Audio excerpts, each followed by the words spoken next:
Hello everybody, how you doing? Cedric and CJ here, CR Wrestling Commentary. We'll be reviewing TNA Wrestling's Against All Odds pay-per-view. And little false advertising. It's Moose versus Matt Hardy, main event, yeah. It should say, broken rules match. It should say that. It should. But if it did, people might look at it and say, I don't know about this. They might.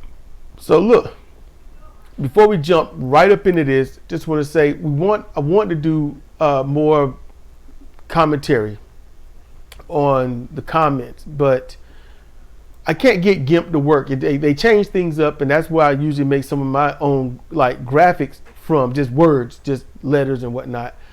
And I'm mad at that.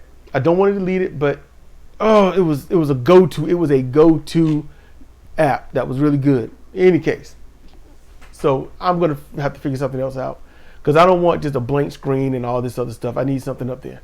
So this event starts with tag team. It's Mike Santana and Steve Macklin. So look, yeah, Mike and Steve.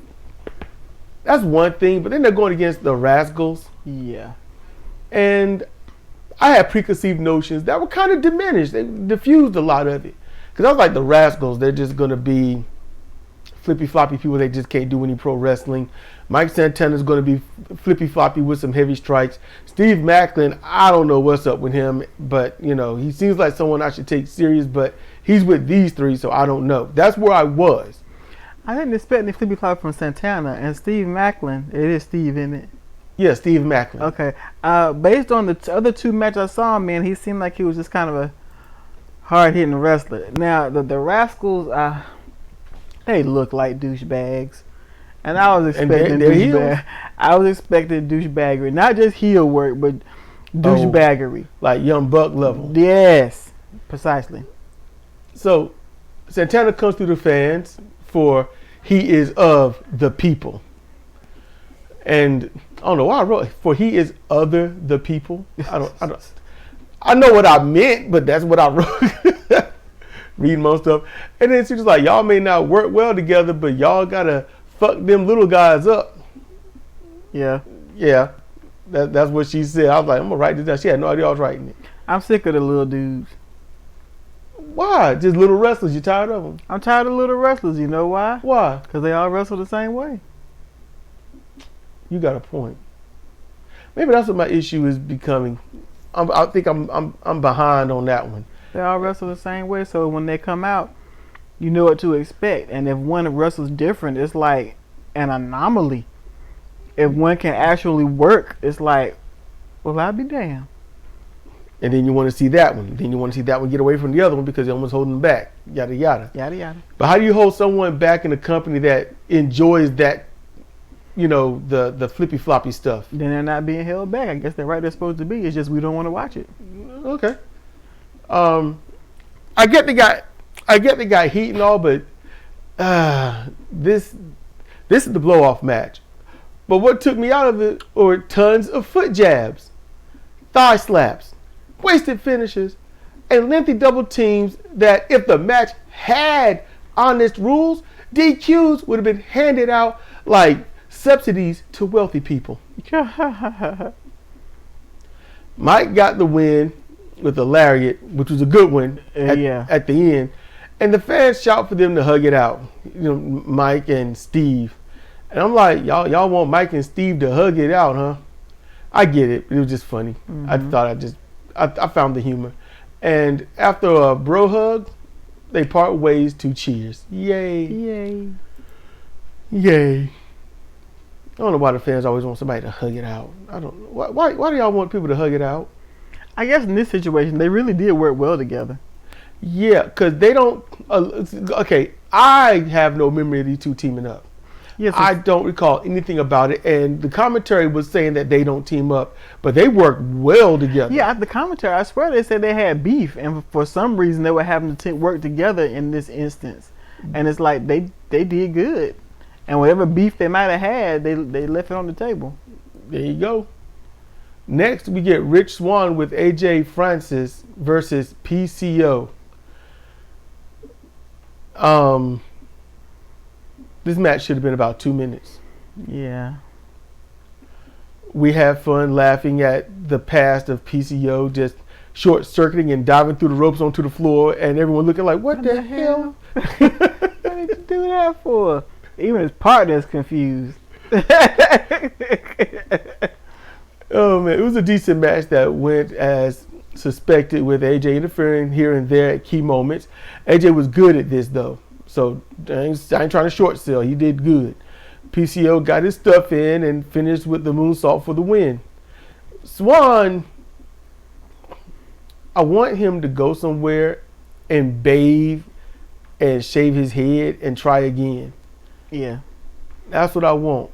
Because he had cut all that facial hair off and he had that little stupid mustache that didn't suit his face. And now he's growing the facial hair back, and he needs to keep it at a length that's neat. I don't care if you got a beard, but that scraggling is going on. It's not working, man. It's not working. You need some beard oil and stuff. Get your stuff trained, man. That's what you got to do. You got to come up. You got to come up. Because he looked like a hobo in wrestling gear. He's like a hobo in hobo gear. Yeah. He need to be on the back of some train in the 1950s, traveling from one place to another. Be a tramp. So, after this, Steph DeLanda comes out to respond to PCO's love letter of, PCO, we or no? So yes or no. And I'm like, it's a love letter. Will you be with me? Will you be girlfriend? Yada, yada. And then halfway through, she changes it from that to, it was a date offer. She prolongs the answer as if she will go on a date with him. And then everyone's proud, say yes. And I'm like, why are we doing this? And so she's like, yes, I will go on a date with you. So, yay. Yeah, now she can leave the ring. Why can't the crowd chant, get the fuck out? I guess they're trying to completely wrap themselves up in the presented moment. I mean, you paid for it. Might as well be immersive. Might as well. Next we get the TNA Tag Team title match. Ryan Nemeth and Nick Nemeth. So we got the Hollywood Hunk and the Wanted Man. And I'm like, y'all are brothers. Like, you can just look at them. Yeah, y'all related. Oh, yeah. Right? Why y'all got separate entrances? I don't know. That's so dumb. I guess because it's their first time tagging up. Don't matter. So they just, yeah. You know what? Maybe they didn't think that far ahead. Every tag team I had ever seen growing up, even if they were put together first, came out together. Sting and Luger, Flair and Anderson, Flair and Tully, Flair and Wyndham, Sting and Wyndham. Luger and Wyndham, they came out together, even if they didn't match. Stickman and Iron Man, they'd come out together if they were there. What?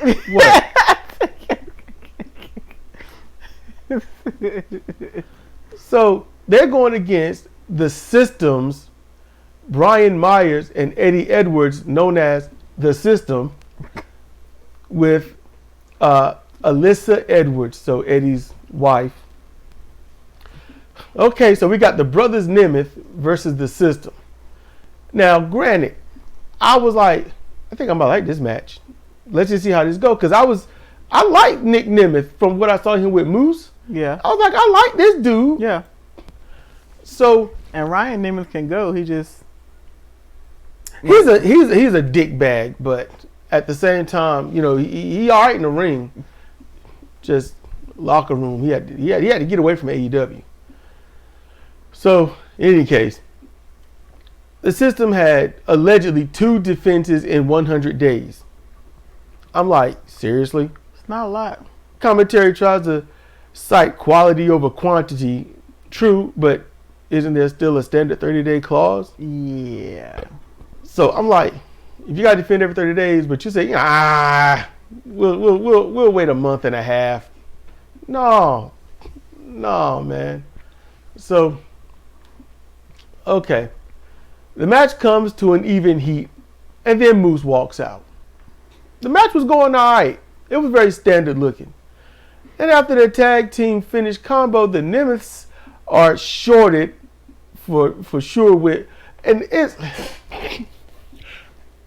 I don't know if I'm getting tired of this or not, but I'm done right. I could be all right, but they got the win. Ref gets yanked from the ring. Yeah, you can see his moose, but the ref can't see who it is. So some of the fans feel angry at the ref. It's like it's obvious who it is because they see it, but if they was in the rest position, all you doing is looking at shoulders or legs, and then you get, pulled out by jaws. And so Moose yanks the ref from the ring on the 2 count because it was coming down for 3. It was good.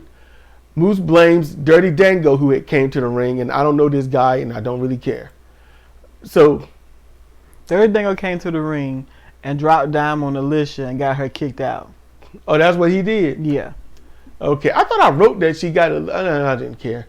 So then he was out there the rest of the match, backing up the Nemeths.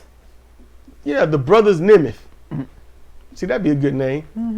And then Nick dives on Moose and Dango, okay. And then and Dango pops Ryan real good, throwing him into the corner buckle, like viciously. Edwards hit the Shining Wizard and got the pin. It was flat. You said it was the Shining Black. That was a different. That was the other show. My bad. Yeah. Okay, go ahead and finish before I start talking. And so then the system, because now Dirty Dango, he's a part of them. So now the system has increased their numbers. It's a big dude at least. Yeah. It's a big dude. I ain't Ain't saying Dirty Dango suck or anything, or he's trash or garbage or rubbish or anything. I just don't know him. You need to put some pants on, cover them legs. Oh, that's your critique? His legs a little. That's not the critique though. Okay. I watched this match and I was having a hard time seeing the contribution of Eddie Edwards. Huh? What you mean? He was in the ring and he was doing stuff. His partner is pretty good. I get Tommy Dreamer vibes from him every time I see him wrestle. Oh crap! Explain Tommy Dreamer vibes because I know how you feel. So Tommy Dreamer, even all the way back at ECW, everybody loved him. I think they called him the innovator of violence. Pretty good moniker. Kind of give you a certain amount of expectations. But when he gets in the ring, he's very emotional, but it does not translate into what he does. To me, he's a very boring wrestler. And even more boring if he ain't got a bunch of furniture to deal with. If he ain't got any furniture to deal with, it's just like watching flies talk about having sex. Not watching them have sex, just talking about it. They just have an introductory conversation about how it's going to go. They still dressed. They're not even doing that fly hand rubbing thing. They just having a seat talking about it. That's what it's like for me watching Tommy Dreamer wrestle. And so I have been watching this tag team, and I'm not looking for him to be the messiah of wrestling, no. I'm just looking for something to be like, okay, that was good. And I see it from his partner. I remember when his partner was with in NWA with that dude I can't stand.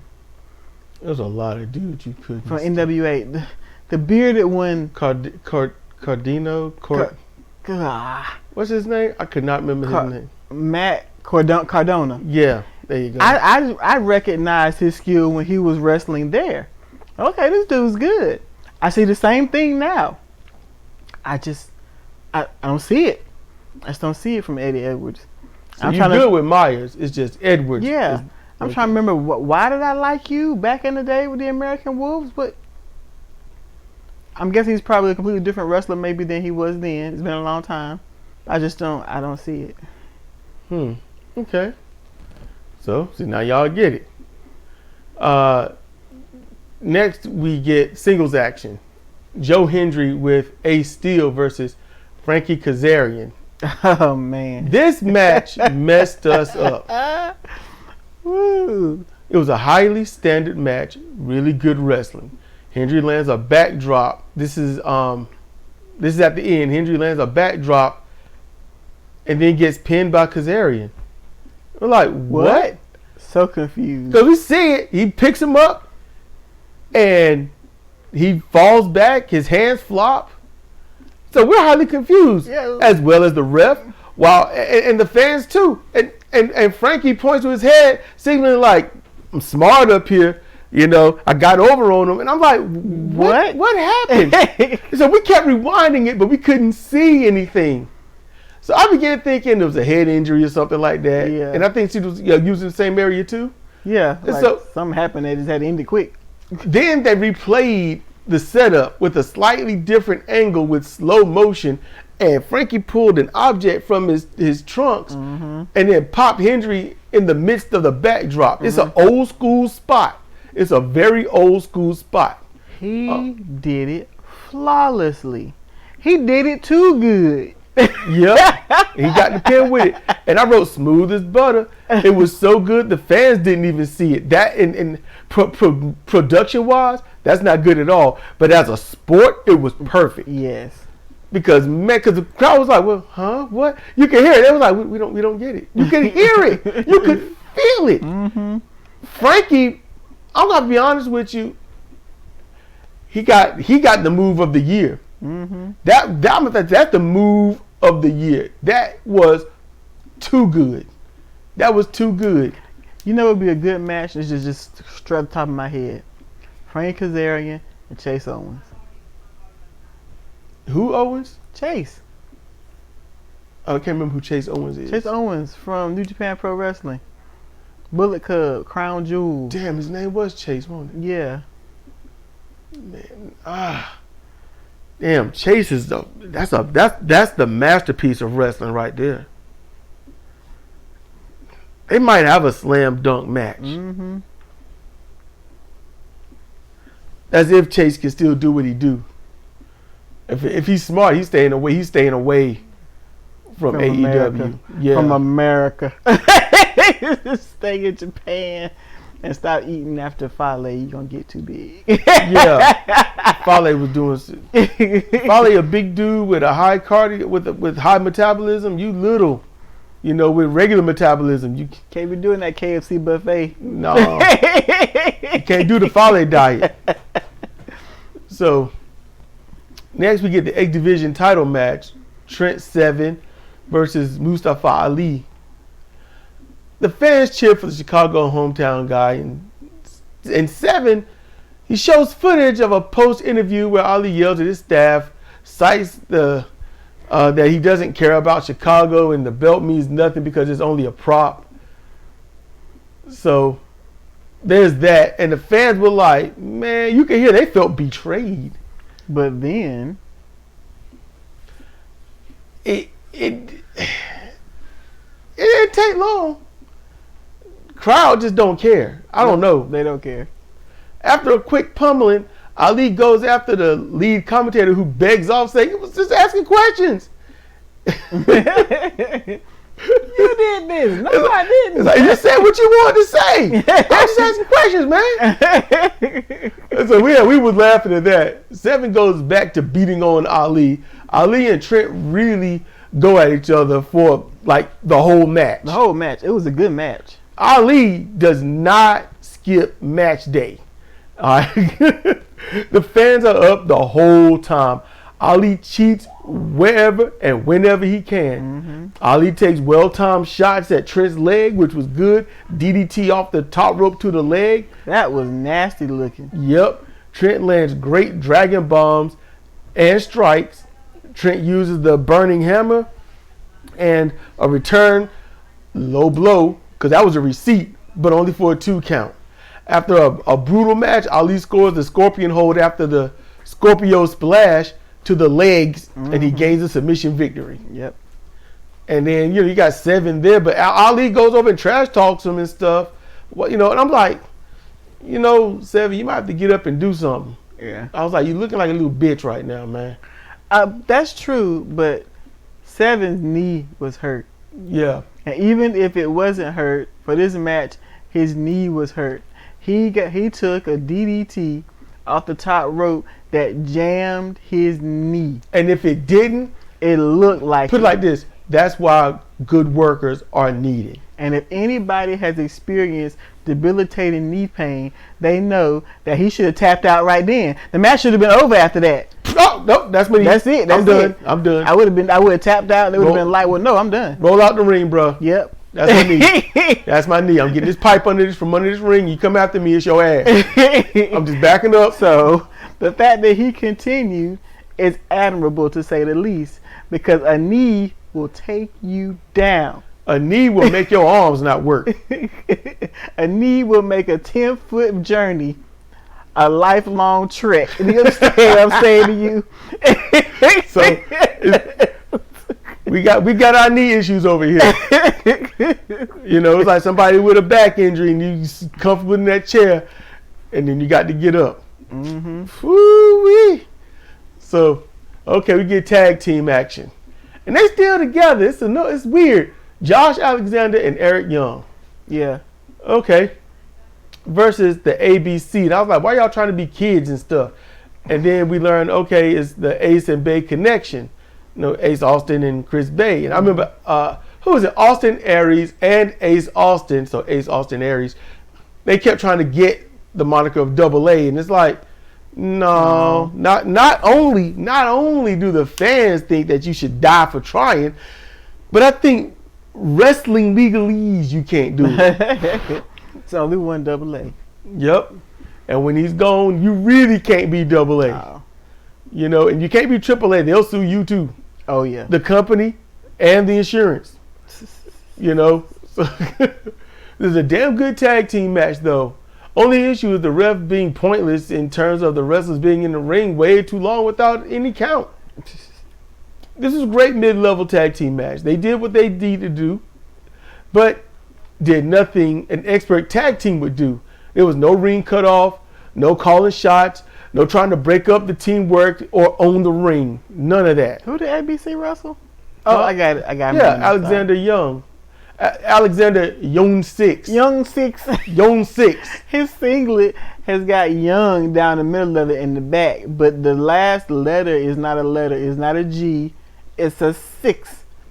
So Eric Young 6. Young 6. We'll know what happened to the other 5. Somebody, if y'all y'all do creative wrestlers, Young 6. Y'all better get it before I do. 6. Get it before I do. Still a great match that ended with EY striking Josh and laying him out. Yeah.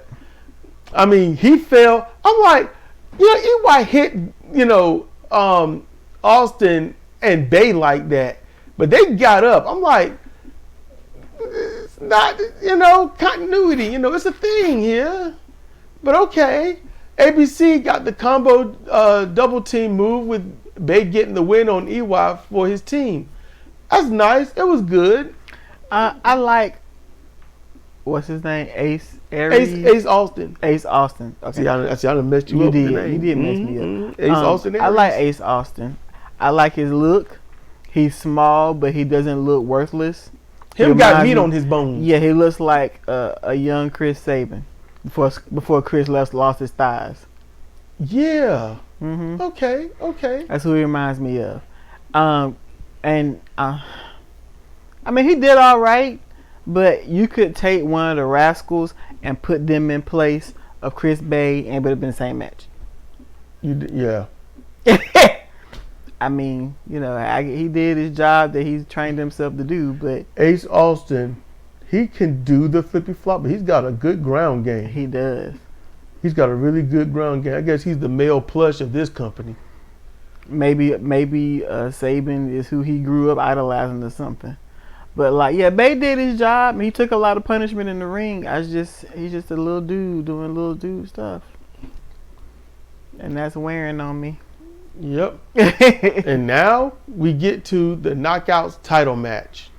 Jordan Grace, champion, who came out first, versus the mystery opponent after they did a lengthy, hey, this happened in NXT, and it's Tatum Paxley. All right. Okay. She's like Tatum, something. I don't know. Goth and black Paxley. and pink and really flexible. Before the match can start, Ash by Elegance come out talking, and he annoys everyone talking about how Grace assaulted Ash by Elegance, not him, but the female. Then Ash by Elegance joins Ash by Elegance on the stage to watch the match. Now, if y'all wonder why I'm saying it that way, it's because this guy comes out of 1 or 2 pay-per-views ago, and it's like, who is you? And he's like, Ash by Elegance. And I was like, well, that's who you I are. thought he said he was the concierge. Okay, he's the concierge, Ash by Elegance. The concierge. Okay, yeah. He said concierge, didn't he? Yeah, he's the butler. He's Ash by Elegance Luther. But he said he's Ash by Elegance. When someone can tell me who he is, not based on wiki, none of that, based on what he has said, who he is in the show, because commentary don't even mention his name that I can recall. I heard him says, "Who am I?" That's not important. He said that one time too. Yeah. So he's Ash by Elegance. You know, there you go. And I'm like, why are you smoke remains? And how is that elegant? You know? So then Ash by Elegance joins Ash by Elegance on the stage to watch the match. So Grace hits a muscle buster at some point for a 2 count. What? And at some point, some wrestler gets dead. Paxley hit a convoluted rolling net breaker from the middle rope for a 2 count. It took forever for them to set that up. Paxley had a nice half jacket choke on Grace, but not for a submission. It looked really good too. It looked real good. Grace should have tapped out, but nah, she just got up. Literally, she just got up. Paxley got a guillotine choke for nothing more than Grace to lift her into a Jaguar slam for a 2 count, or the jackhammer as y'all call it. Grace hit a back fist, a lariat, and then she hit Made in Japan for the 3 count. There you go. It was a Jordan Grace match. Yep. And my notes was standard match for Grace, who wins at home after losing while away. So they 1-1. Ash by Elegance, the female, rushes the ring attacking Grace only to get thrown out. Grace nears Ash by Elegance, the guy, who cowers and runs away. Then Grace gets the champagne bottle and dumps it on Ash by Elegance, the female. And then there you go. Who continues to stand and slip and fall and slip and scream and slip and stand and slip. Yeah. Yeah. So, not every match is epic, but honestly, the matches are good. Jordan Grace's match, it was standard. It wasn't a bad match. It was all right. It just, you know, you standard 2.5 to 3-star match. Just, as, you know, it's pretty much as it should be. So, this ain't bad. It's just, it's there. But then we get to the main event. And then that's when it gets bad. And I took notes, and I shouldn't have. I don't remember writing all this. I really don't. What the hell was wrong with? Anyway, so Broken Rules match. Matt Hardy versus Moose. Note, Matt Hardy looks like a high-priced homeless man, and Moose, see, I knew that was pop you. And Moose looked like a mega champion. Yeah. No explanation on the rules. Matt looked like he has seriously been without his meds for too long. I'm like, why, Matt? Why? You got sideways knees and jacked up hair. I don't know why I don't know. I don't care either. And on top of that, what's also aggravating is that he's been there a minute, maybe, and now he's got a title shot. Well, who would have got a title shot if he wasn't there? I guess nobody, huh? We just would have been off.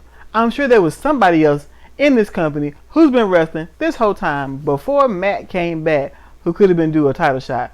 But no, we have to watch the Broken Idiot. They're building up to, I guess, their own version of a War Games. That's what I think they're building up to. Someone that can finally take out the system, or at a pay-per-view where the system lose all their belts or something. I don't know. If you want to take out the system, you get you a screwdriver. You like that? Huh? Yeah. So we got the Nemeth brothers, or the brothers Nemeth, who come in and fight off the tag champions. Okay. Just fought off. Yep. You know. Never came back. First move of the match is a DDT. I was like, oh shit. When I saw it, it's a DDT. Moose rolls to the apron where he stands and Matt delivers the side effect, slamming half of Moose on the corner of the apron. Moose would be lucky to not be injured from that. Yeah, it was bad. Just afterwards, Moose takes the twist of fate and flips over on Matt. So that's 3 devastating moves delivered in devastating spots. A minute after the bell. So it's wrestling, y'all. It ain't gonna get no better. It just ain't gonna get no better. I just wish they didn't do this. Now, how you gonna have every match be fair to decent and then embroil your champion? Your champion who looks like a champion in a garbage match. Just because the man can't talk don't mean he gotta have a suck ass match. And you gotta have it catering to the lunatic who just got back a minute ago. From garbage wrestling. High level garbage wrestling is where Matt came from. So y'all probably mad at me saying that, but man, prove me wrong. Matt needs to get together with his brother, take their money, and I'm sure they got a training school. Just train on the compound and paint and make little Hardys. That's what they need to do. They're doing all of that. It's just they keep coming back into the limelight. No. The limelight is no longer lime. It's shadowy gray. They need to go stand in the sun in Concord and just make little Hardys and paint. Can't do that we'll get to that later. Matt takes shots via trash can lids, cookie sheets, and a chair before Moose leans a ladder onto the apron. So Matt takes his lumps too. Matt uses a low blow and then a chair. Cedra wonders which of these two will get the thumbtacks. And I'm sitting here like, as soon as that happened, I'm fast forwarding. As soon as it happened, because you wanted me to fast forward. And no, let's just see where this go. You know, my mind was, let's give Moose a chance. Like, we've seen Flushing before. We know where it's going. Damn. So Matt hits a jumping elbow with no shirt for a 2 count. What? He took his shirt off and that meant more somehow. Oh, okay. I didn't remember that. Moose hit a choke slam for a 2 count. Moose superplexes he and Matt onto a pile of chairs for a 2 count. So it's going to take more than that, right? Matt powerbombs Moose onto a stack of chairs for a 2 count. Matt gets a box from under the ring. Cedra asks if the box is full of fast forward. I wonder if that box is full of fast forward. And I'm like, let's just wait. I forgot I said that. That was good. See, she don't know when I'm writing this stuff down. She don't know what I'm writing down, and I don't know what's going on screen. I'm like, can you rewind that? This event would have been over, but for 30 minutes of rewinding because I didn't see shit. I was like, oh, did you see that? That was. And he's like, no. I'm like, rewind it. So I'm typing, and this keyboard is annoying.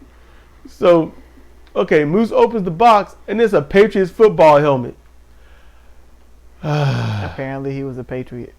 So Moose adorns the helmet and charges, only to get back body dropped over the rope and onto the ladder that he set up ages ago. Yep. Matt sets up many refurbished ladders and get a Chicago Bears helmet. Yay! The fans chant CTE because people gotta people, right? Right. And that's just something you want to chant, right? I mean, it's just something worthy of chanting. I know they're gonna view me as wrong for this. What the fuck is wrong with y'all? Y'all fans got to be just jacked up on stupid or something.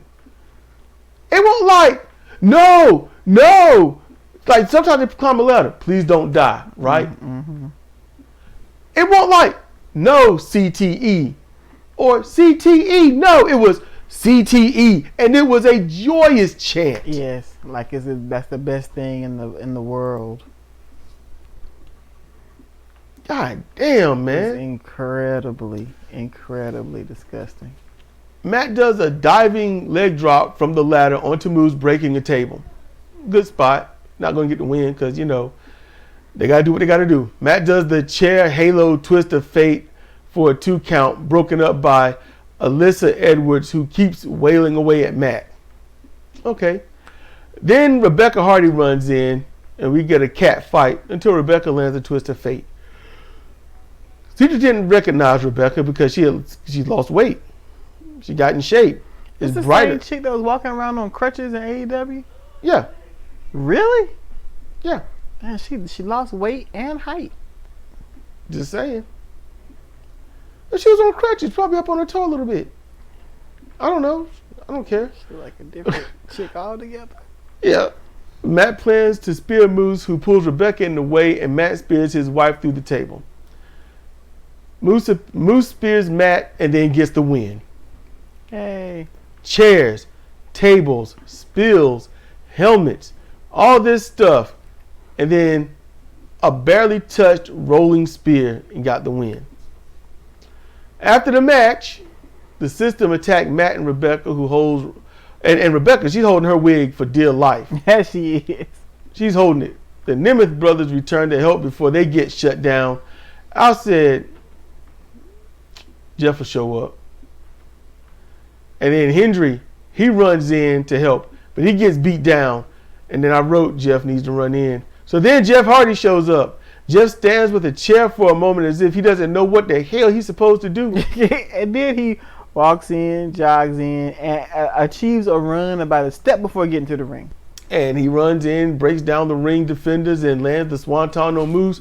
And he does it right. He does it right. Maybe he's got some contacts in. I'm convinced he couldn't see in AEW. I'm convinced it was a Stan Hansen thing because he was messing dudes up. The fans are hyped, and the baby faces stand boasting, delete, Oh, delete. man. Not a really bad ending. The baby faces won the war, but not the battle. But, well, I don't know. Maybe they won the battle, but not the war. The battle, but not the war. The war is probably just getting going. It's going to be consumed with a lot of broken, not so clear the next pay-per-view promos on one side and then a bunch of deletes on the other. I think the next pay-per-view, the Hardys are going to take the belts off of the system, or they're going to take it halfway through during the road to the next pay-per-view. I think that's what they're going to do. Jeff looked good. He looked healthy. He was standing there kind of like, what am I supposed to do? But it's also like, his music started playing. He was just standing there like, huh? And then he went, but everything he did was on point. Like, he looked great the way he always does whenever he comes back. We got to wait to see what he does later. So I don't know if I want to watch it like that. I don't know if I'm doing nothing. I'll probably watch an episode. I don't think I'm gonna do commentary on it. I don't know. Jeff seems to start well, but it's the journey that becomes a problem. We'll just have to see what goes on. He wanted to get out. He was trying to get out of WWE, so he made things look bad. And then AEW, he didn't have to make things look bad. Matt got blasted in the face by Guevara, and then Guevara dove on Jeff's head, and then popped him in the head again afterwards. And Matt's like, "What?" He says, "What the fuck is wrong with you?" And then they suspend Guevara just to bring him back. And I was like, look, if they ain't gonna bring Guevara back after they brought Jack back, so yeah. So yeah, it's a bunch of shit. I think overall this was a good pay-per-view. I wasn't bored. This wasn't even close to a boring pay-per-view. It was good. It was all right. Even the most predictable stuff, I'm like, it's still all right. It was entertaining until the end. The end is what, yeah. But I'm going to say this. I like the system. Yeah, I like the system too. I like him. Eddie Edwards, I don't know. Maybe he's coasting. I don't know. It's almost like they're trying to be this era's older at that juncture New Age Outlaws. I don't know. You can maybe you look at it and see something. You can point some stuff out to me. I don't know. I don't know. I'm just a dude that watch and love wrestling, actual wrestling. You know, so that's just me. Chase Owens, Kazarian. That'd be good. But how you gonna build that up? I don't know. And there's no connection, so you just have to just bring him into the company, and we'll try you against something and something. Kazarian's like, you think you gonna come in and just be nice and stuff, you know? Oh, nah, no, man. You get him into an arena, you lock the doors and say, look, man, y'all got lives and family to get back to. I know. If you want to see a light of day, you'll wrestle for your life. Ring the bell.